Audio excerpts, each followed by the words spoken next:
जय माता दी दोस्तों। ओम नमः शिवाय। कहते हैं जब चंद्रमा अपनी संपूर्ण कला में होता है तब धरती पर केवल प्रकाश ही नहीं उतरता बल्कि भक्ति, करुणा और देव तत्व का प्रकाश हर दिशा में फैल जाता है। और यह वही दिवस है कार्तिक पूर्णिमा, जिसे देव दीपावली भी कहा जाता है।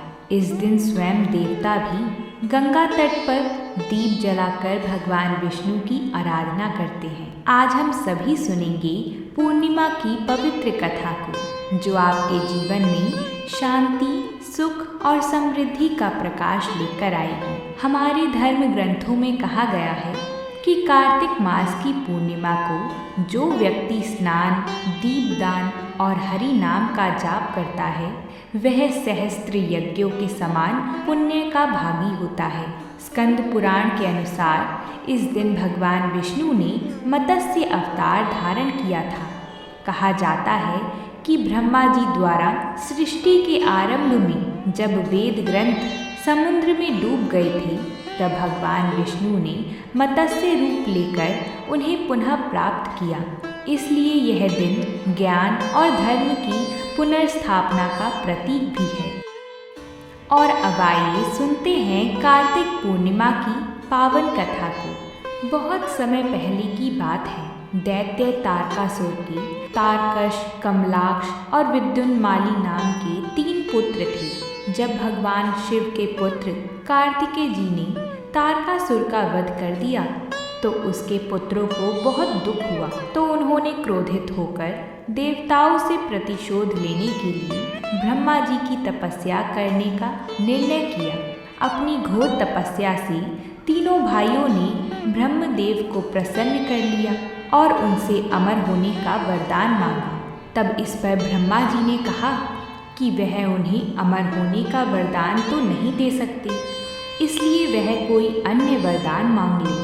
ब्रह्मा जी के दूसरे वर मांगने की बात पर तारकश, कमलाक्ष और विद्युन्माली ने 3 नगरों का वरदान मांगा। साथ ही उन्होंने कहा कि हे ब्रह्मदेव, आप हमारे लिए ऐसे 3 नगरों का निर्माण कराइए जिनमें हम तीनों अलग अलग बैठकर पूरी पृथ्वी का आकाश मार्ग से 1000 साल तक भ्रमण कर सकें। इसके बाद जब हम तीनों 1000 साल बाद जिस स्थान पर मिले उसी समय हमारे तीनों नगर मिलकर एक होकर त्रिपुर कहलाएं। तीनों ने खूब विचार कर ब्रह्मा जी से वरदान मांगा। हे प्रभु, हमारे पास कोई दृढ़ दुर्ग नहीं है जिसमें हमारा शत्रु ना प्रवेश कर सके। आप हमें ऐसा कोई सुरक्षित 3 पुरों का निर्माण दीजिए, उसमें धन संपत्ति के सुखदायक सभी साधनों के अतिरिक्त अस्त्र शस्त्र की भी सभी सामग्रियां उपलब्ध हों और जो किसी से भी ध्वस्त ना हो पाए। यह कहकर तारकश ने अपने लिए स्वर्ण का, कमलाक्ष ने चांदी का और विद्युन्माली ने लोहे का पुर निर्माण कर देने की प्रार्थना की। ब्रह्मा जी ने कहा, तथास्तु, ऐसा ही होगा, परंतु शिव जी के हाथों ही तुम सब मारे जाओगे और अन्य कोई भी तुम्हें ना मार सकेगा।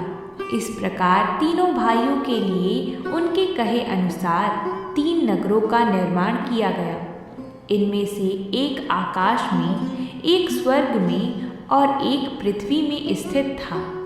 इस प्रकार वे तीनों अपने अपने नगरों में रहकर आनंद भोगने लगे।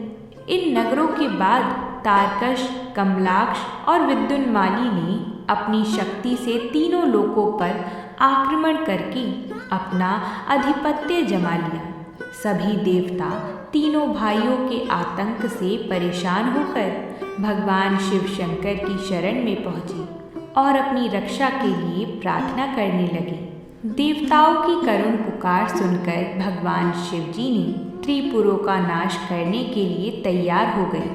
तब भगवान विश्वकर्मा जी ने भगवान शिव शंकर के लिए एक दिव्य रथ का निर्माण किया, जिसमें चंद्रमा और सूर्य उसके पहिए बने एवं इंद्र, वरुण, यम और कुबेर आदि लोकपाल उस रथ के घोड़े बने, हिमालय धनुष बने, वहीं शेषनाग उसकी प्रत्यंचा बने। यही नहीं, स्वयं भगवान विष्णु बाण तथा अग्निदेव उसकी नोक बने।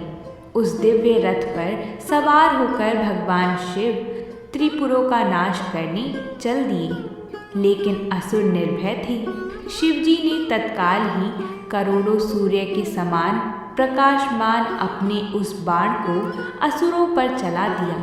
उन दिव्य और विनाशकारी बाणों ने उड़कर त्रिपुरवासियों का वध कर दिया। देवताओं के देखते देखते चारों ओर से समुद्र द्वारा घिरे हुए दैत्यों के तीनों नगर ध्वस्त होकर भूमि पर गिर पड़े। इस प्रकार तीनों भाई भी नगरों के साथ भस्म हो गए। साथ ही सभी अन्य दैत्यों का विनाश हो गया।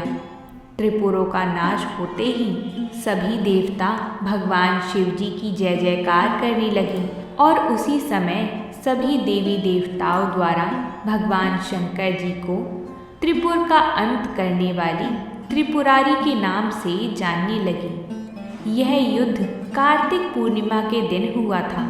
माना जाता है तभी से इस दिन शिवजी की पूजा अर्चना की जाती है।